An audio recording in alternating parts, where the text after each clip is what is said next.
కారం రంగు రుచితో ఉంటుంది. ఆచి మిరపపొడి అదరగొట్టే కారం రంగు రుచి.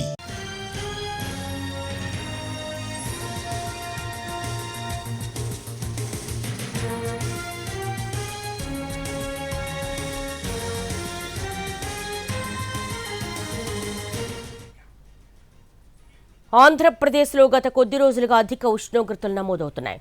ప్రజలు బయటకు రావాలంటేనే హడలిపోతున్నారు. విశాఖలో ఎండలు మండిపోతున్నాయి. ఉష్ణోగ్రతలు 42 నుంచి 45 డిగ్రీల మార్కును దాటాయి. పలు మండలాలకు వడగాల్పుల హెచ్చరికలు జారీ అయ్యాయి. కోస్తా ప్రాంతంలో వేడి గాలులు మరింతగా వేడిని పెంచుతున్నాయి. మరిన్ని వివరాలను మా ప్రతినిధి చిరంజీవి అందిస్తారు.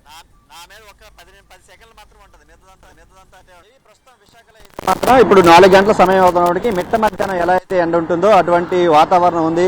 మరోవైపు నగర వ్యాప్తంగా వేడి వడగాళ్ళు నగర వాసుల్ని ప్రజల్ని అందరిని కూడా ఉక్కిరి బిక్కిరి చేస్తున్నాయి. ముఖ్యంగా చూసుకోవచ్చు, చిన్నారులు, ఎవరైతే వృద్ధులు, మహిళలు రోడ్డుపైకి వస్తుంటారో వాళ్ళకి చాలా ఇబ్బందికరంగా ఉంటుంది. ఎందుకంటే ఎండ తీవ్రత వాళ్ళు తట్టుకోలేకపోతున్నారు. ముఖ్యంగా గర్భిణీ స్త్రీలు, హాస్పిటల్కి వెళ్లే వాళ్ళు అంతా కూడా చాలా విపరీతమైన ఉక్కపోత గత 4-5 రోజుల నుంచి కూడా ముందు ఎలా ఉన్నా సరే ఈ 4-5 రోజులు విపరీతమైనటువంటి ఉక్కపోత చాలా వరకు సూర్యకిరణాలన్నీ కూడా బాడీ మీద నేరుగా పడుతుండటంతో ఆ తీవ్రత ఎలా ఉంటుందంటే ఒంట్ల నుండి మంట కూడా వచ్చేస్తుందని చెప్పేసి నగరవాసులు చెప్తున్నటువంటి పరిస్థితి కనిపిస్తుంది. మరోవైపు రాత్రి వేళల్లో కూడా సగటు ఉష్ణోగ్రతలు చాలా ఎక్కువగా ఉంటున్నాయి. ఉక్కపోతతో చాలా వరకు ఇబ్బంది పడుతున్నటువంటి పరిస్థితి కనిపిస్తుంది. రానున్న మరో 3-4 రోజుల పాటు కూడా ఇటు ఏదైతే ఉత్తరాంధ్ర జిల్లాలు శ్రీకాకుళం, విజయనగరం, విశాఖ ఈ 3 జిల్లాల్లో కూడా తీవ్రమైన వడగాళ్ళు ఉంటాయని చెప్తున్నారు. దీంతోపాటు రోజు కూడా వడగాళ్ళ తీవ్రత క్రమంగా పెరుగుతుంది. దాంతోపాటు ఏదైతే కాలేజీలకి వెళ్ళేటువంటి స్టూడెంట్స్ కూడా చాలా ఇబ్బంది పడుతున్నారో ప్రస్తుతం మనం ఆర్టీసీ కాంప్లెక్స్ వద్ద ఉన్నటువంటి పరిస్థితులను పరిశీలిస్తే మొత్తం 4 దాటిపోతుంది. అయినా సరే రోడ్లన్నీ కూడా ఖాళీగా ఉంటున్న పరిస్థితి. సాయంత్రం 6 గంటలైతే తప్ప ఎవరు పూర్తిగా బయటికి రాని పరిస్థితులు. సెలవులు ఇచ్చినా సరే విద్యార్థులు వీళ్ళంతా కూడా బయటికి అటు ఆర్కే బీచ్ ఇటువంటి పర్యాటక ప్రాంతాలు ఏవైతే ఉన్నాయో అక్కడ కూడా రాలేకపోతున్న పరిస్థితి. ఎందుకంటే ఎండ తీవ్రత ఆ విధంగా ఉంటుంది. ముఖ్యంగా చూసుకుంటే విశాఖ వాతావరణ కేంద్రం అయితే చెప్తుంది.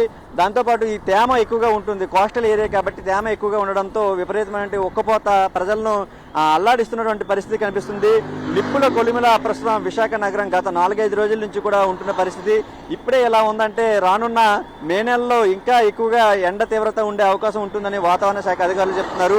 మరోవైపు వైద్యులు కూడా ఎండ తీవ్రత నుండి ఉపశమనం పొందేందుకు శీతల పానీయాలు అదేవిధంగా లిక్విడ్స్ ఎక్కువ తీసుకోవాలి. లేదంటే మాత్రం డీహైడ్రేటెడ్ గురయ్యి వడదెబ్బ తగిలే అవకాశం కూడా ఉంటుందని చెప్తున్నారు. అంతేకాక బయటకు వచ్చేటప్పుడు అవసరం మేరకు గొడుగులు ఇవన్నీ కూడా తీసుకురావాలి. లేదంటే ఎండ సూర్యు యొక్క కిరణాలు నేరుగా పడే అవకాశం ఉంటుంది.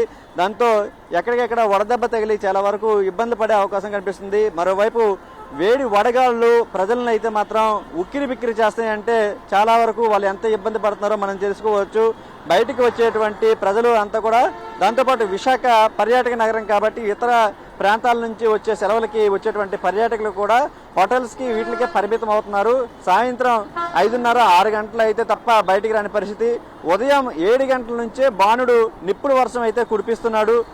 ఉదయం 7 గంటలకు మొదలయ్యేటువంటి ఎండ సాయంత్రం 5 గంటల వరకు కూడా ఒకే తీవ్రత ఉంటుంది. సగటు ఉష్ణోగ్రతలు 40 నుండి 42 డిగ్రీల ఉష్ణోగ్రతలు నమోదవుతున్నాయి. మరోవైపు కోస్టల్ ఏరియా కాబట్టి ఇంకా తేమ ఎక్కువగా ఉండడంతో హ్యూమిడిటీ ఎక్కువగా ఉంటుంది. దానివల్ల వేడి తీవ్రత అనేది చాలా ఎక్కువగా ఉంటున్నటువంటి పరిస్థితి మనం విశాఖలో గత కొద్ది రోజుల నుంచి చూస్తున్నాం.